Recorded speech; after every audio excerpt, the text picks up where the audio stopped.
Hello friends, welcome to my YouTube channel success competitive quiz पर आप सभी का स्वागत है। तो आपको पता होगा कि जैसा ये सिमुलतला का लगातार वीडियो साइंस का आ रहा है, तो ये आपका वीडियो आगे से छठा वीडियो होगा, 6 वीडियो होगा प्रैक्टिस सेट का। तो लगातार आप प्रैक्टिस सेट पर बने रहिएगा, ठीक है। और चैनल को सब्सक्राइब कर दीजिएगा अगर आप नए हो तो, और वीडियो को लाइक कर दीजिएगा, और मैक्सिमम आप जितना शेयर कर सकते हो तो उतना शेयर कर दीजिएगा, ठीक है। फिलहाल इसमें जितना भी मैं करवा रहा हूँ तो 100 क्वेश्चन मैं बायोलॉजी का ऑलरेडी करवा चुका हूँ, और ये बाकी जो बच गया 75 क्वेश्चन, तो वो ये बचा हुआ क्वेश्चन है, ऐसे सारा कंप्लीट हो जाएगा प्रैक्टिस सेट, ठीक है। बाकी थोड़ा बहुत बचेगा तो मैं तीनों को मिलवा के करवा दूंगा। बाकी इसके बाद सोशल साइंस है तो सोशल साइंस का मैं करवा दूंगा, ठीक है। तो अब लगभग साइंस आपका समाप्ति है, ठीक है। तो चलिए नेक्स्ट आगे बढ़ते हैं, ध्यान दीजिएगा। देखिए क्या कह रहा है, ध्यान दीजिएगा। यहाँ से कह रहा है किस ब्लड ग्रुप के लोग सब लोगों को खून दे सकते हैं। तो मैंने आपको पहले वाले वीडियो में बताया था कि यूनिवर्सल डोनर कौन होता है, ब्लड ग्रुप ए होता है, लेकिन यूनिवर्सल एक्सेप्टर कौन होता है, तो वो ए बी होता था। अगर ए बी पूछता है एक्सेप्टर में तब आप ए बी मार सकते थे, ठीक है। लेकिन यहाँ पर यूनिवर्सल डोनर मतलब सबको दे सकता है, यानी ओ हो जाएगा। नेक्स्ट, रुधिर का पीएच मान कितना होता है, तो 7.4 होता है, ध्यान में रखिएगा। चलिए नेक्स्ट आगे बढ़ते हैं। 103 में कह रहा है कि रुधिर का एक महत्वपूर्ण कार्य क्या है, तो इसका काम है मानव शरीर का तापमान स्थिर रखना, ठीक है। ये रुधिर का काम होता है। नेक्स्ट कह रहा है कि मानव के रुधिर में लाल रुधिर कणिकाओं का जीवन काल तो 20 से 120 दिन का होता है, 20 से 120 दिन का इसका कार्यकाल होता है। और मानव के रक्त में 3 कणिका पाए जाते हैं, आरबीसी हो गया, ठीक है, जिसे हम रेड ब्लड सेल या रेड ब्लड करपसल्स बोलते हैं। एक डब्ल्यूबीसी होता है, वाइट ब्लड करपसल्स, और एक होता है प्लेटलेट्स। कौन सा होता है, प्लेटलेट्स।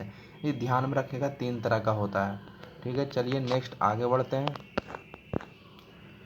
आगे कह रहा है कि मानव खोपड़ी में स्थित क्रेनियल हड्डियों की संख्या पूछ रहा है कि क्रेनियल हड्डियों की संख्या कितना होगा।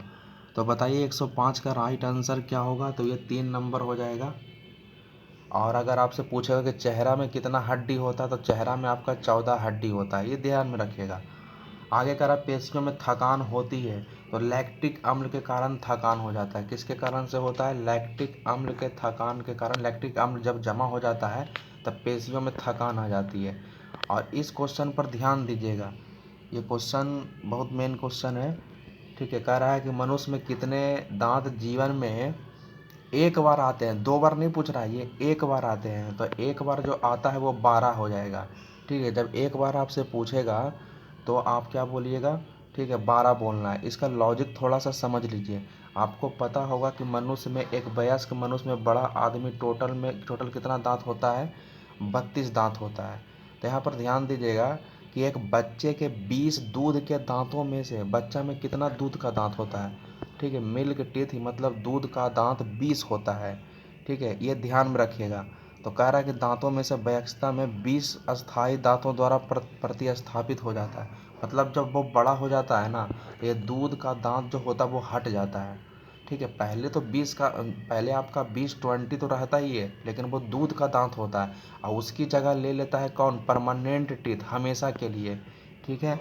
अब उसके बाद कह रहा है लेकिन मानव वयस्क में 32 दांत तो होते हैं, जब मानव बड़ा हो जाता है तो 32 दांत होते हैं, इसलिए शेष 12 को कभी प्रतिस्थापित नहीं किया जा सकता है, ठीक है। क्योंकि अब देखिए यहाँ पर 20 जो है, 20 में 12 जोड़िए, तो 20 में 12 जोड़िएगा तो कितना होगा, 32 होगा। तब 12 जो दांत जो है ना, वो कभी भी चेंज नहीं होता, वो कभी भी प्रतिस्थापित नहीं होता है, क्योंकि वे एक आदमी के जीवन काल में केवल एक बार ही बढ़ते हैं। जो 12 दांत जो आता है वो जीवन में एक ही बार आता है, इसे ध्यान में रखिएगा।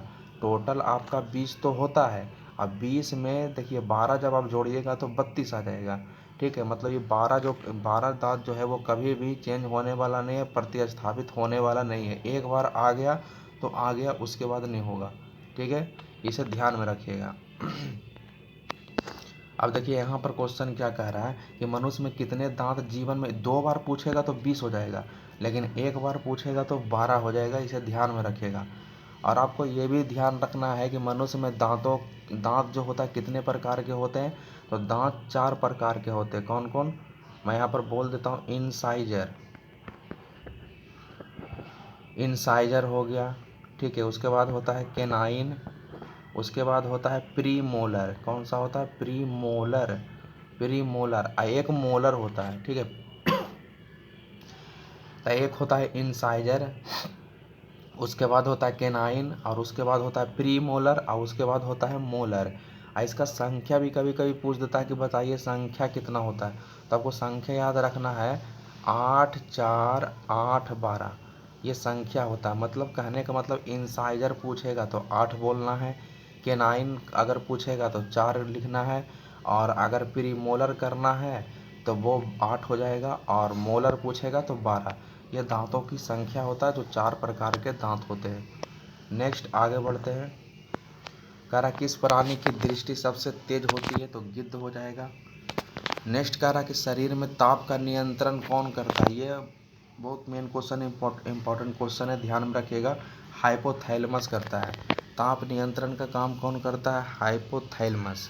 नेक्स्ट कह रहा है कि मानव शरीर में कौन सी अंतःस्रावी ग्रंथि को मास्टर ग्रंथि कहा जाता है? तो मास्टर ग्रंथि जो कहा जाता है वो हो जाएगा पिट्यूटरी, और पिट्यूटरी को ही हिंदी में कहा जाता है पीयूष ग्रंथि, ठीक है। नेक्स्ट है, मनुष्य में गर्भकाल होता है तो 9 महीने का होता है गर्भकाल। नेक्स्ट बोल रहा है कि एक पीढ़ी से दूसरी पीढ़ी में आनुवांशिक गुण पाए जाते हैं, तो किसके द्वारा पाया जाता है? तो क्रोमोसोम द्वारा। किसके द्वारा? क्रोमोसोम द्वारा।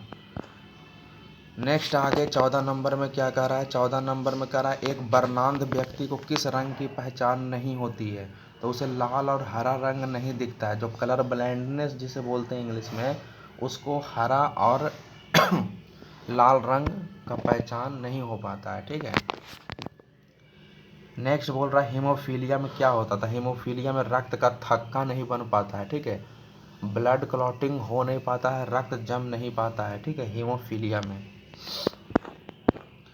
चलिए नेक्स्ट, कौन सा रोग संक्रामक है? तो मलेरिया जो है संक्रामक है, और मलेरिया का खोज जो किया था वो किया था रोनाल्ड रॉस। कौन किया था?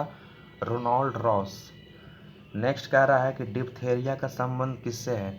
देखिए डिप्थेरिया का तो ऐसे आपका हो जाएगा, ऐसे तो कंठ देगा यहाँ पर, ठीक है, कंठ होगा, लेकिन यहाँ पर जो श्वसन जो है ना, श्वसन, ठीक है, जो श्वसन अंग होता है वो प्रभावित हो जाता है। तो श्वसन अंग में ए भी बीच में आता है, ठीक है, लेकिन ये पूरी तरीक़ा से उतना भी ये सही नहीं है, ठीक है। ऐसे अगर श्वसन अंग रहता है ना, अगर श्वसन अंग लिखेगा तब वो ही आंसर होगा डिप्थेरिया में, ठीक है। इसमें श्वसन तंत्र से संबंधित जो अंग होते हैं तो वे प्रभावित हो जाते हैं, ठीक है। चलिए नेक्स्ट आगे बढ़ते हैं। ऐसे कंठ करिएगा, ठीक है, लेकिन ये पूरी सही नहीं है। चलिए नेक्स्ट आगे बढ़ते हैं। आगे कह रहा है कि पीलिया रोग का संबंध किस अंग से है? मतलब पीलिया मतलब जॉन्डिस का संबंध यकृत से है, जिसे लीवर कहते हैं। आगे कहता, और गुर्दे को किडनी कहा जाता है, ये भी ध्यान में रखिएगा, ठीक है। आगे कह रहा है एथलीट्स फुट नामक बीमारी किसके द्वारा होता है? तो ये फंगस के द्वारा होता है। ये पशुओं में रोग होता है कवक के कारण, एथलीट फुट्स। आगे कह रहा है वायरस नामक रोगाणुओं से फैलने वाला रोग कौन है? तो चेचक है, ठीक है। चेचक जो होता है वो वायरस से फैलता है, ध्यान में रखिएगा। आगे 121 नंबर में कह रहा है ट्रेकोमा रोग होता है। तो ट्रेकोमा जो होता है वो वायरस के कारण होता है, ट्रेकोमा, और ये आँख का बीमारी है ट्रेकोमा। नेक्स्ट कह रहा है कि कौन सा रोग कैंसर है? तो ल्यूकेमिया कैंसर है। कौन सा है? ल्यूकेमिया जो है वो कैंसर है। नेक्स्ट आगे कह रहा है कि कैंसर संबंधित है। तो कैंसर में होता क्या है? तो ऊतकों के अनियंत्रित वृद्धि से ट्यूमर का निर्माण होता है। ऊतकों के अनियंत्रित वृद्धि से किसका निर्माण होता है? ट्यूमर का, ठीक है। नेक्स्ट आगे कह रहा है कि मधुमेह रोग को नियंत्रित करने के लिए कौन सा इंजेक्शन लगाया जाता है? मतलब डायबिटीज़ रोग हो जाता है तो किसका इंजेक्शन लगाया जाता है? तो ये इंसुलिन का लगाया जाता है। किसका लगाया जाता है? इंसुलिन। पागल कुत्ते के काटने पर होने वाला रोग कौन है? तो रेबीज़ है, इसे भी ध्यान में रखिएगा, रेबी। नेक्स्ट, एडवर्ड जेनर ने किस रोग के टीका की खोज किया था? तो एडवर्ड जेनर ने चेचक के टीका की खोज किया था, ठीक है, इसे ध्यान में रखिएगा। और यहाँ पर जो टीबी जो है वो बैक्टीरिया के कारण से हो जाता है, एड्स जो होता है वो वायरस के कारण होता है, ठीक है, और पोलियो जो होता है वो भी वायरस के कारण ही होता है, जिसे हम विषाणु हिंदी में कहा जाता है, ठीक है। आगे 127 नंबर में कह रहा है कि रक्त में हीमोग्लोबिन की कमी से होने वाला रोग कौन है, तो एनीमिया है। ठीक है, रक्त हीमोग्लोबिन की कमी से कौन सा रोग होता है, एनीमिया। आगे कह रहा है खेसारी दाल खाने से कौन सा रोग हो जाता है, तो लेथायरिज्म होता है, लेथायरिज्म होता है। ठीक है, ध्यान में रखिएगा। 29 नंबर में कह रहा है बीसीजी का टीका नवजात शिशु को कितने दिनों के भीतर लगाया जाता है, तो जन्म के तुरंत बाद लगाया जाता है बीसीजी का टीका। ठीक है, चलिए 130 नंबर पर कहते हैं, आगे बढ़ते हैं। पेनिसिलिन निम्नलिखित में किस वर्ग के अंतर्गत आता है, तो पेनिसिलिन क्या है, एंटीबायोटिक है। नेक्स्ट, पपीते में मुख्यतः कौन सा विटामिन होता है, तो मुख्य रूप से विटामिन ए होता है। ठीक है, तो 131 का राइट आंसर कौन सा हो जाएगा, एक। 132 में कह रहा है कि नींबू में कौन सा अम्ल पाया जाता है, तो नींबू में साइट्रिक अम्ल पाया जाता है, इसे ध्यान में रखिएगा। ठीक है, और एसेटिक अम्ल जो पाया जाता है वो एस्कॉर्बिक। ठीक है, एसेटिक अम्ल जो पाया जाता है वो सिरका वगैरह में पाया जाता है। ठीक है, सिरका, ठीक है, सिरका में पाया जाता है। नेक्स्ट, 133 नंबर में कह रहा है कि निम्न में से किसमें प्रचुर मात्रा में विटामिन सी होता है, तो आंवला में विटामिन सी प्रचुर मात्रा में होता है। नेक्स्ट कह रहा है हाइड्रोफाइट क्या होते हैं, तो हाइड्रोफाइट जो होता है एक जलीय पौधा होता है। कौन सा होता है, हाइड्रो जहाँ पर भी लगा हुआ रहेगा ना हाइड्रो, तो समझ लीजिएगा उसका संबंध जल से है, यानी पानी से है। नेक्स्ट, 135 में कह रहा है कि लौंग प्राप्त होता है, तो लौंग जो होता है ना पुष्प कली से प्राप्त होता है। लौंग किससे प्राप्त होता है, पुष्प कली से। नेक्स्ट कह रहा है कि प्रकाश संश्लेषण मुख्यतः क्या मतलब मेन रूप से पूछ रहा है, तो दिन में होता है। लेकिन मैं बार बार बता चुका हूँ कि बहुत सारे ऐसे भी पेड़ पौधे होते हैं जो रात में भी करते हैं, लेकिन फिलहाल आप दिन में ही करिएगा, क्योंकि इसमें मुख्यतः लगा दिया है, तो दिन में ही होता है प्रकाश संश्लेषण की क्रिया, इसे ध्यान में रखिएगा। ठीक है, प्रकाश संश्लेषण की क्रिया में क्या होता है, प्रकाश संश्लेषण की क्रिया में कार्बन डाइऑक्साइड, ठीक है, और H2O, कौन H2O, जल, जिसे हम जल बोलते हैं। ठीक है, तो ये दोनों मिल जाते हैं, क्या होते हैं, दोनों मिल जाते हैं। ठीक है, और दोनों मिलकर ग्लूकोज का निर्माण करते हैं, C6H12O6। ठीक है, O6। तो याद रखिएगा, कभी कभी क्वेश्चन पूछ देता है कि बताइए प्रकाश संश्लेषण में किसका ज़रूरत पड़ता है, तो कार्बन डाइऑक्साइड और जल की ज़रूरत पड़ता है। अब बनाता क्या है, तो ग्लूकोज बन जाता है, यानी C6H12O6 बन जाता है। ठीक है, चलिए नेक्स्ट आगे बढ़ते हैं। पौधे के किस भाग से हल्दी प्राप्त होता है, तो तना वाला से होता है प्राप्त। नेक्स्ट आगे कह रहा है वृक्ष की आयु वर्षों में निर्धारित की जाती है, मतलब वृक्ष की आयु किसके द्वारा मापा जाता है, तो वृक्षों में पाए जाने वाले वार्षिक वलय। ठीक है, वार्षिक वलय मतलब रिंग टाइप नियन, रिंग के जैसा पाया जाता है, उसी को बोलते हैं वलय बोलते हैं। उसी की संख्या गिनकर पता लगाया जाता है कि वृक्ष का एज यानी आयु कितना हुआ है। ठीक है, देखिए क्वेश्चन आ ही गया, प्रकाश संश्लेषण के लिए कौन सा गैस आवश्यक है, तो अभी मैंने आपको बताया था CO2, कार्बन डाइऑक्साइड। चलिए नेक्स्ट है, और ये क्वेश्चन पहले भी आ चुका है, पुष्प के जनन अंग कौन है, तो पुमंग है और जयांग है। पुमंग जो होता है वो आपका नर वाला भाग होता है, मतलब मेल होता है नर, और जयांग जो होता है वो स्त्री वाला भाग होता है। ठीक है, स्त्री वाला यानी फीमेल। नेक्स्ट, संसार का सबसे बड़ा फूल तो रेफ्लेशिया है। ठीक है, नेक्स्ट, प्रकाश संश्लेषण में ऑक्सीजन कहाँ से आता है, तो ऑक्सीजन जल से आता है। ठीक है, ऑक्सीजन कहाँ से आता है, जल से। नेक्स्ट आगे बोल रहा पशुओं के उम्र का पता कैसे लगाया जाता है, तो इसमें उपर्युक्त दोनों होगा, मतलब दांत गिनकर भी पता लगाया जाता है और सींग पर छल्ले गिनकर। ठीक है, रिंग टाइप का जैसा बना रहता है, छल्ला टाइप का। ठीक है, तो सींग पर छल्ले गिनकर और दांत गिनकर पता लगाया जाता है कि उसका एज कितना हो रहा है। नेक्स्ट आगे कह रहा है कि एपी कल्चर किससे संबंधित है, तो एपी कल्चर आपका मधुमक्खी पालन से संबंधित है। नेक्स्ट कह रहा है नीली क्रांति किससे संबंधित है, तो मत्स्य उत्पादन से नीली क्रांति संबंधित है, इसे ध्यान में रखिएगा। ठीक है, गुलाबी क्रांति कहेगा तो झींगा मछली के उत्पादन से। ठीक है, और इसमें उर्वरक वाला देख लीजिए, भूरी क्रांति पूछेगा तो उर्वरक उत्पादन। ठीक है, आगे कह रहा है कि भारत में सबसे बड़ा पशुओं का मेला कहाँ लगता है, तो ये सोनपुर यानी बिहार में लगता है। नेक्स्ट कह रहा है कि भूरी क्रांति, अभी भी मैंने आपको बताया था, तो उर्वरक के उत्पादन से हो जाएगा भूरी क्रांति।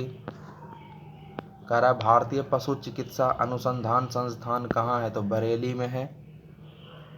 ठीक है, चलिए नेक्स्ट आगे। लाल क्रांति का संबंध मांस उत्पादन से है, ऐसे टमाटर भी देता है। ठीक है, तो टमाटर और मांस दोनों हो जाएगा लाल क्रांति। ठीक है, इसे ध्यान में रखिएगा। और हरित क्रांति के बारे में पूछेगा तो वो खाद्यान्न उत्पादन से है। ठीक है, जैसे गेहूं चावल ये सब हो गया। ठीक है, हरित क्रांति का संबंध खाद्यान्न उत्पादन से है। दूध का घनत्व किस यंत्र द्वारा मापा जाता है, तो लैक्टोमीटर द्वारा मापा जाता है। किसके द्वारा, लैक्टोमीटर के द्वारा मापा जाता है। ठीक है, इसे ध्यान में रखिएगा। हाइड्रोमीटर द्वारा घनत्व मापा जाता है। ठीक है, और ये जो एनीमोमीटर होगा हवा की गति यानी वेग मापा जाता है। ठीक है, बैरोमीटर द्वारा किया जाता है, वायुमंडलीय दाब को मापा जाता है। नेक्स्ट, सर्वाधिक पशुधन मतलब सबसे ज़्यादा पशुओं की संख्या जो है कहाँ है, तो वो उत्तर प्रदेश में है। नेक्स्ट कह रहा है ऊँट अपने कुबड़ का उपयोग किस काम के लिए करता है, तो वसा संग्रह के लिए करता है। किसके लिए करता है, तो वसा संग्रह के लिए करता है। देखिए फिर से आ गया, श्वेत क्रांति का संबंध किससे होता है, तो ये दुग्ध उत्पादन से है। ठीक है, नेक्स्ट है भारत में श्वेत क्रांति के जनक कौन है, तो वर्गीज कुरियन है। श्वेत क्रांति के जनक पूछेगा तो वर्गीज कुरियन। अच्छा, यहाँ पर आप थोड़ा सा ध्यान दीजिए। अगर आपसे क्वेश्चन ये पूछेगा कि पूरा संसार में, पूरा वर्ल्ड लेवल पर, ठीक है, अगर वर्ल्ड लेवल पर आपसे हरित क्रांति का जनक पूछेगा ना, हरित क्रांति का, ठीक है, पूरे संसार में, तब आपको बोलना है नॉर्मन बोरलॉन्ग बोलना है। ये एक कृषि वैज्ञानिक थे। ठीक है, लेकिन अगर भारत में पूछेगा कि भारत में हरित क्रांति का जनक, तब आपको बोलना है एम.एस. स्वामीनाथन। क्या बोलना है, एम.एस. स्वामीनाथन। ये क्वेश्चन भी ध्यान में रखिएगा। ठीक है, मैं हरित क्रांति की बात कर रहा हूँ। हरित क्रांति अगर वर्ल्ड लेवल पर पूछेगा तो नॉर्मन डी बोरलॉन्ग हो जाएगा, और अगर इंडिया लेवल पर पूछता है, ठीक है, तब हो जाएगा एम.एस. स्वामीनाथन।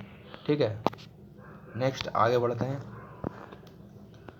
156 में कह रहा है कि दुग्ध उत्पादन में भारत का विश्व में कौन सा स्थान है, तो पहला स्थान है। नेक्स्ट आगे कह रहा है ऑपरेशन फ्लड किससे संबंधित है, तो दुग्ध के विकास से संबंधित है। आगे कह रहा है कि दूध का पास्चुराइजेशन कितना डिग्री सेल्सियस पर किया जाता है, तो 62 डिग्री सेल्सियस पर किया जाता है। ऐसे कमेंट बॉक्स में आप बताइएगा खोज कर। ठीक है, 158 नंबर। ठीक है, ऐसे तो 62 डिग्री सेल्सियस होता है, फिर भी मैं आपको होमवर्क दे रहा हूँ। ऐसे 61-62 देता है। ठीक है, कहीं पर 61 भी देता है। ठीक है, 61-62, लेकिन ये आपके लिए होमवर्क रहा। ठीक है, आप कमेंट बॉक्स में इसका बताइएगा। ठीक है, लेकिन ये फिर भी 61-62 सही है। चलिए 159 पर पढ़ते हैं। भारत में सबसे ज़्यादा दूध किस राज्य, अभी उत्तर प्रदेश, अभी क्वेश्चन आया है। नेक्स्ट कह रहा राष्ट्रीय दुग्ध शोध संस्थान कहाँ है, तो करनाल में है। करनाल कहाँ पड़ता है, तो हरियाणा में पड़ता है। ठीक है, नेक्स्ट आगे कह रहा है ऊन के लिए विख्यात पश्मीना क्या है, तो पश्मीना जो है क्या है, बकरी है। नेक्स्ट 162 में कह रहा है कि केंद्रीय भेड़ और ऊन अनुसंधान संस्थान कहाँ है, तो ये हो जाएगा 162 का राइट आंसर हो जाएगा देहरादून। आगे कह रहा है कि नवजात शिशुओं में ऐंठन किसकी कमी से आता है, तो विटामिन डी की कमी से आता है। ठीक है, विटामिन डी की कमी से आता है। नेक्स्ट आगे बढ़ते हैं। कह रहा निम्नलिखित में कौन सा रोग बैक्टीरिया से होता है, तो बैक्टीरिया से आपका तपेदिक होता है। तपेदिक का देखिए दूसरा नाम है यक्ष्मा। ठीक है, तपेदिक को ही यक्ष्मा कहा जाता है, या टीबी जिसे हम बोलते हैं ना, टीबी की बीमारी। ठीक है, तो टीबी भी आपका किसके कारण होता है, ठीक है, टीबी भी आपका होता है, वो भी आपका होता है बैक्टीरिया कारण। मतलब सब एक ही चीज़ है, तपेदिक बोलिए, यक्ष्मा बोलिए या टीबी बोलिए, सब एक ही चीज़ है। ठीक है, नेक्स्ट विटामिन डी का स्रोत बताना है, तो विटामिन डी का स्रोत हो जाएगा सूर्य का किरण। नेक्स्ट कह रहा है कि किस विटामिन की कमी से रतौंधी हो जाता है, तो विटामिन ए से हो जाता है। और विटामिन बी से पूछेगा तो यहाँ पर बेरी हो जाएगा। ठीक है, और विटामिन डी पूछेगा तो रिकेट्स का बीमारी हो जाता है। और विटामिन के जो होता है वो रक्त अल्पता। ठीक है, मतलब खून की कमी। नेक्स्ट 167 में कह रहा है कि मानव शरीर में सबसे छोटी ग्रंथि, तब पिट्यूटरी ग्रंथि हो जाएगा, जिसे हम पीयूष ग्रंथि भी बोलते हैं, या मास्टर ग्लैंड भी कहा जाता है इसे। ठीक है, नेक्स्ट आगे बढ़ते हैं। मानव शरीर के सबसे बड़ी ग्रंथि कौन सा है, तो यकृत होगा। लेकिन अगर क्वेश्चन आपसे ये पूछेगा कि मानव शरीर का सबसे बड़ा अंग है, तब आपको त्वचा बोलना है, ठीक है, स्किन यानी त्वचा। लेकिन यहाँ पर बड़ी ग्रंथि पूछा है तो यकृत हो जाएगा।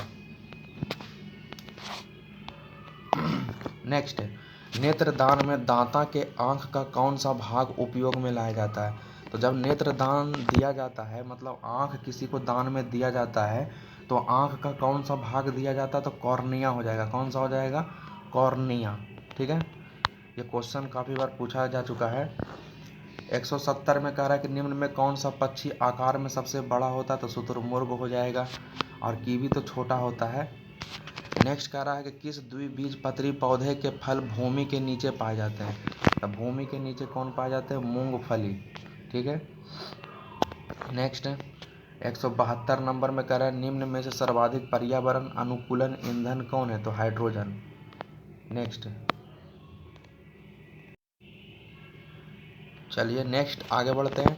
पौधे का कौन सा भाग श्वसन करता है? तो पत्ती है, यानी श्वसन की क्रिया करता है, और वहीं पर आपका भोजन का भी निर्माण होता है, ठीक है, इसे ध्यान में रखिएगा।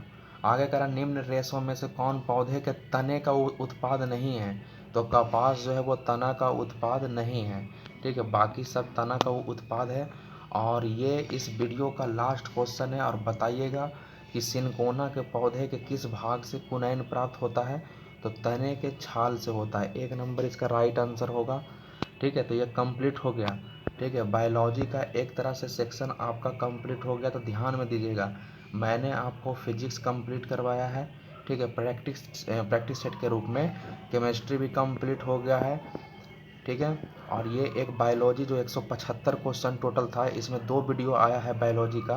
तो ये लगभग आपका समाप्त हो गया बायोलॉजी भी। तो तीनों ब्रांच मैं कंप्लीट करवा दिया हूँ। अब थोड़ा बहुत जो इन तीनों से बचेगा वो वन लाइनर, तो वो मैं कभी करवा दूंगा। लेकिन आपका सेट प्रैक्टिस के रूप में ये पूरा हो गया है। इसके बाद आपका सोशल साइंस का भी लगातार वीडियो आएगा, तब वो भी आप देखिएगा, चैनल पर बने रहिएगा। एग्ज़ाम 20 अक्टूबर को नज़दीक है, ठीक है। तो मैक्सिमम जितना शेयर करना है तो शेयर कर दीजिएगा। तब तक वीडियो हम लोग यहीं तक रहने देते हैं। तब तक के लिए अगला वीडियो के लिए थोड़ा इंतज़ार करिए। आगे मिलते हैं फिर।